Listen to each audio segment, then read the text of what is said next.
Welcome to Autism Talk. Here we go again. Once again, I'm so thankful for all of you coming in and watching my videos about autism. I will soon be doing video or some videos about IEP meetings because I know it's summertime now. We have some IEPs that are probably be coming up soon when school starts. So try to give some information, some tips or something. Just try to share information about IEP meetings so you can be aware of some things. If you have any specific questions or anything, um, post them in the comments or um, email me your comments or questions. Um, you can also schedule a one-to-one with me. Um, and all of that will be located in my description below. I have an email and a website. My website is www.autismtalk01.com. Um, so you can go there and schedule a one-to-one. I can give you about 5 minutes, um, some conference time or one-to-one time. And if you need something longer than that, then, you'll see on the website. Okay, so today, I don't know, I don't recall, I can't find my notes. Excuse me or forgive me. I want to continue talking about um anxiety with children and teenagers with autism.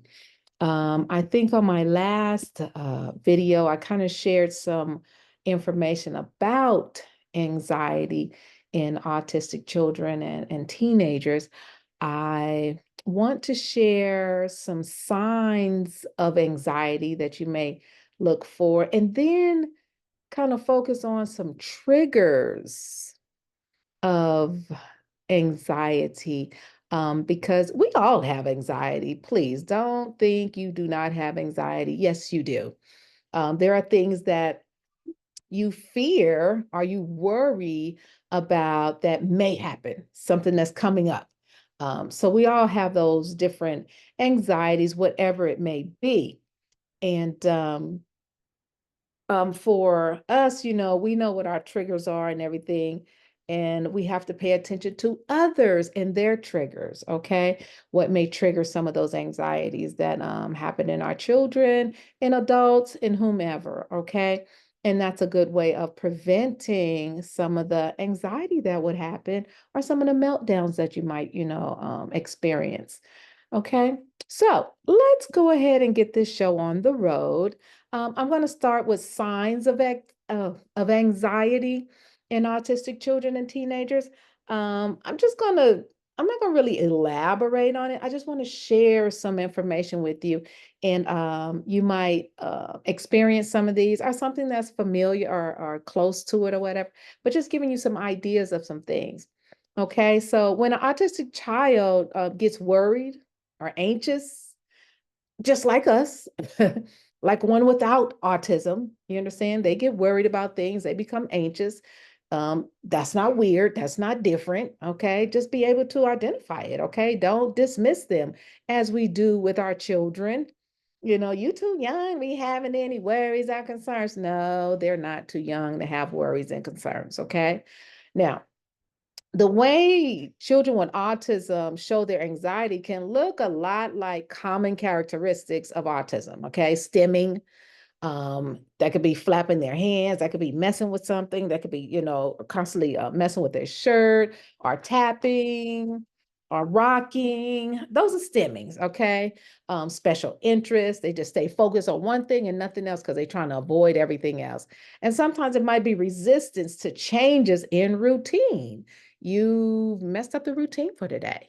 You've added something that they're not accustomed to. That's not what we do. Like, no, no, no, no, no, no. So those would be some things that you can see, or even some reasons why some anxiety might come up. Okay. Now, also because autistic children have difficulty recognizing their own anxious thoughts, ouch, And feelings, they can't always tell you that they're feeling anxious. Um, for me, it's like whether you have autism or not, a lot of times we don't even know. We just sometimes we'll just, get upset and don't even realize why we got upset. Or we know we got upset because she stared at me. But it's like it was a lot more than she just stared at you. Okay.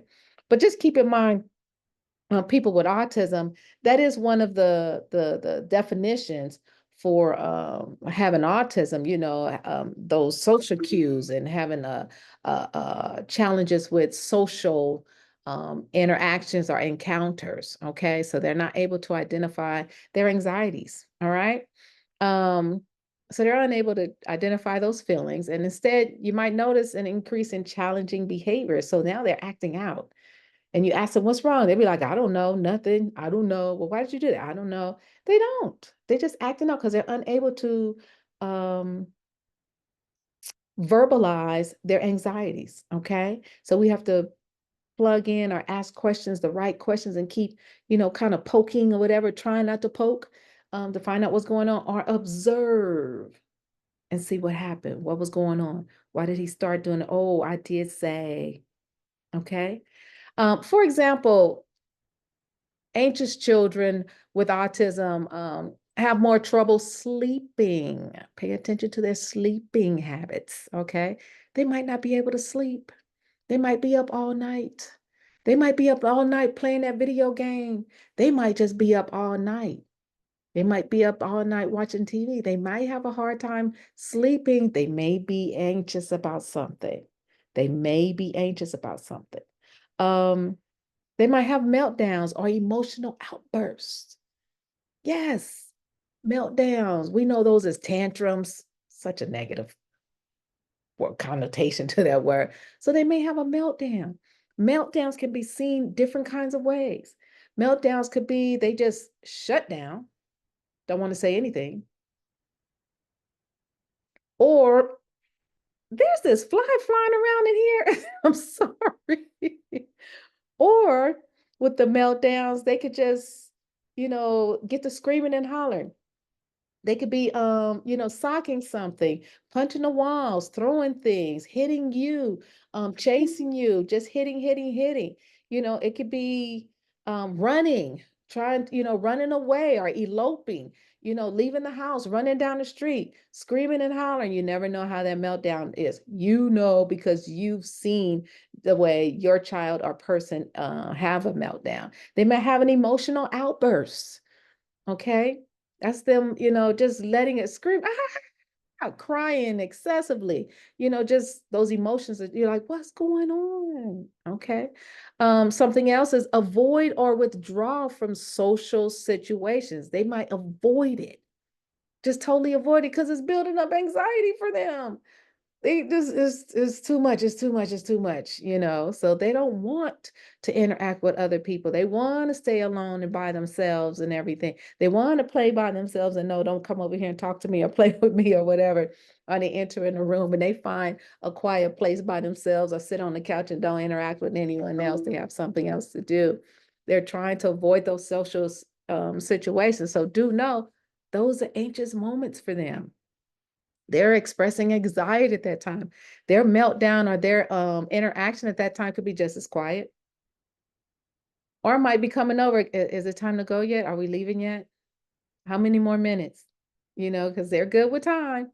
I don't know, even if they don't know how to tell time, it's something about if you tell them 15 minutes, they know when 15 minutes is from now because they come, it's 15 minutes. Okay. Also something that show anxiety, do things to hurt themselves. Some people or some with autism will bang their heads up against the wall, on the floor, hit themselves, bring harm to themselves in some kind of way. So you want to watch out for that. Maybe scratching, maybe even biting. Okay, so you want to be observant of that. Anxiety. They're expressing anxiousness. They're having is something that they're worried and concerned about. And this is their way of reacting and showing it. So now you can pay attention to those behaviors. Okay. So anxiety is a natural part of life and something that everybody experiences. All of us do, all the time. You understand? Like, shoot, we live here on earth, in this world, in America. Stress is there all the time. And so we have anxiety with our stresses, but there are things you can do to ease your child's or teenagers' worries and encourage your child to manage their own anxiety levels. So we can work through these, but we have to teach it. Okay, we have to teach it. We cannot expect them to just automatically know how to control their anxieties, okay, their fears. Stop doing that. Don't do that. I remember when I was a kid, it was like, stop that crying. You're like, so you had to cut it off, whether you was finished with your emotion or what, or taught how to stop it, or that worry. Don't, you ain't got nothing to worry about. You just a kid. Wish I was a kid, like, but we can't do that. All right. We cannot do that. All right. So those are some signs of anxiety that you may notice in your child or your teenager or in any person with autism. Just pay attention to how they're expressing their anxiety. Pay attention to how they're expressing their anxiety. Take notes. If you need to grab yourself a tablet, a journal, your phone, and take some notes, take some notes. Pay attention. Because, yes, it's going to be like a science experiment. Okay. Because you got to find out what works for you and your child or your teenager or your person, your adult. Okay. Even with yourselves, if you're the one with autism, you're going to start paying attention to yourself. Okay. Now, anxiety triggers, okay? There are triggers to this anxiety, all right? And we want to figure out how to identify them in children with autism or with children and teenagers with autism.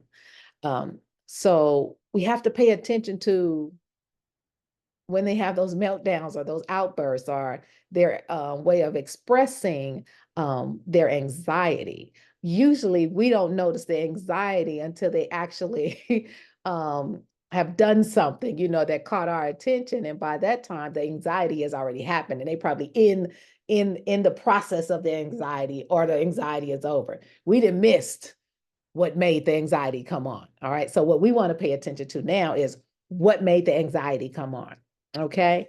So finding out what makes your autistic child anxious is a first step in reducing your child's anxiety and helping them to manage it. Okay. Remember, this is a teaching process, just like you taught him how to get dressed, how to brush his teeth, how to wash his face, you're going to have to teach how to manage the stress or his reaction to his anxiety. And we're going to have to teach how he can identify, he or she, I apologize for that, can identify when that trigger comes, or it might be some feelings they feel inside. It might be a scratchy, itchy, whatever. You might even notice when your child has anxiety, they might get to rubbing and scratching under their arms or just scratching, they showing that nervousness. Pay attention to the signs, okay? It could be a conversation you having with them that can bring on this anxiety for them, okay? And you just want to talk them down, be like, okay, are you getting nervous? They might be no, especially if you have a teenager, they say no to everything, okay? Just calm them down. Don't get upset. Like, okay, well, we can discuss this later if you're not comfortable with it, at that point. Okay. Now, because children with autism can have a difficulty understanding and managing their emotions, you might need to read your child's signals and work out what makes your child feel anxious or stressed. It's just like I said, pay attention to what's stressing them out. Pay attention to what's making them anxious. You'll see those visible signs that they do. All right. And remember, sometimes it's them isolating themselves, keeping themselves to themselves, not want to interact with other people. And you can, go sit and talk with them or interact with them and, just a one-on-one with you and that person. Okay. Some common triggers for anxiety in autistic children, may include, these are some triggers: changes in the routine. When you change the routine, if he's used to doing um, waking up in the morning, using the restroom, washing his hands, brushing his teeth, washing his face, um, go back to the room, make up his bed, things like that. If that's the order, the routine, and then all of a sudden you waking him up and you're talking about hurry, hurry, hurry. He's in a hurry. And now you're like, okay, just wash your face, just brush your teeth, and don't worry about washing your face. You're gonna throw him off. Anything you take out of that routine, you're gonna throw him off. Or maybe you say, oh, go wash your face, brush your teeth. All right, that he goes back in the room to make up his bed. And you're like, oh, leave your bed. You can do that later. I'm telling you, it's gonna mess up his whole day. Things have to be in a routine. Okay. So that can trigger some anxiety. All right. Um, also changes in the environment. You know how we like to change the furniture at home, switch it around or something like that. Changes in the environment can trigger the person. Okay. For example, a new house, you move to a new house, uh, a new play equipment at the local park, furniture in different places, move the stuff around. Just changing that environment can trigger some things. Okay. It makes him uncomfortable because it just messed up his routine, what is in the map in his head of home or any place, wherever he goes. It can be at school, be at home, could be granny's house, could be dad's house, whoever. Any changes in the environment. It could be the car, any changes in the environment, unfamiliar social situations like a birthday party at an unfamiliar house. So we're going next door. We've never been next door, and they invited us to their daughter's birthday party, and we go. Can be a trigger. Never been in this place. Never seen. I don't know. They become so fearful, confused, and their brains are just not. I can't handle it. Okay. Um, those would be some socials. That would be some a social situation that's uncomfortable. um Sensory sensitivities, could be extra loud at a place. The music's too loud, they're talking too loud, the volume is up too high. It could be bright lights, the lights too bright. um Flavors or food textures, something tastes different, something smells different, will trigger some anxieties. Okay. Fear of a particular situation or activity, or maybe even an object. For example, sleeping in their own bed could be a trigger. Going to the toilet could be a trigger. You're like, what? Balloons, vacuum cleaners, clowns. I mean, whatever. You have to find out the trigger for your person. Okay. For your person. The room's too dark, too much light in the room, too much air blowing through the window. It's too cold, it's too hot. There are all kinds of sensory sensitivities. Okay. Also, um, times of transition, when it's time to move to something different, when it's time to go into a new school or the school year is over, um, moving from elementary school to middle school or from middle school to high school. All these could be triggers. All of these could be triggers. And these are things you want to pay attention to, triggers to their anxiety. See what happens first, and then what makes them give the behavior that you see next. Okay. I'm going to stop there, and my next video will be on how to manage some of these triggers, okay, of anxiety. Thank you for listening.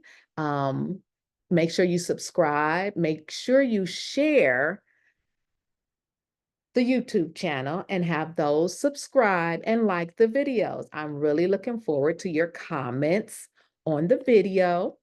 And I appreciate everything, whatever you may need. I'm thinking down in the description, I have my email address, I have the website, and I have the Autism Talk store. store. Thank you. Make sure you pass it on to someone and have a great day. God bless.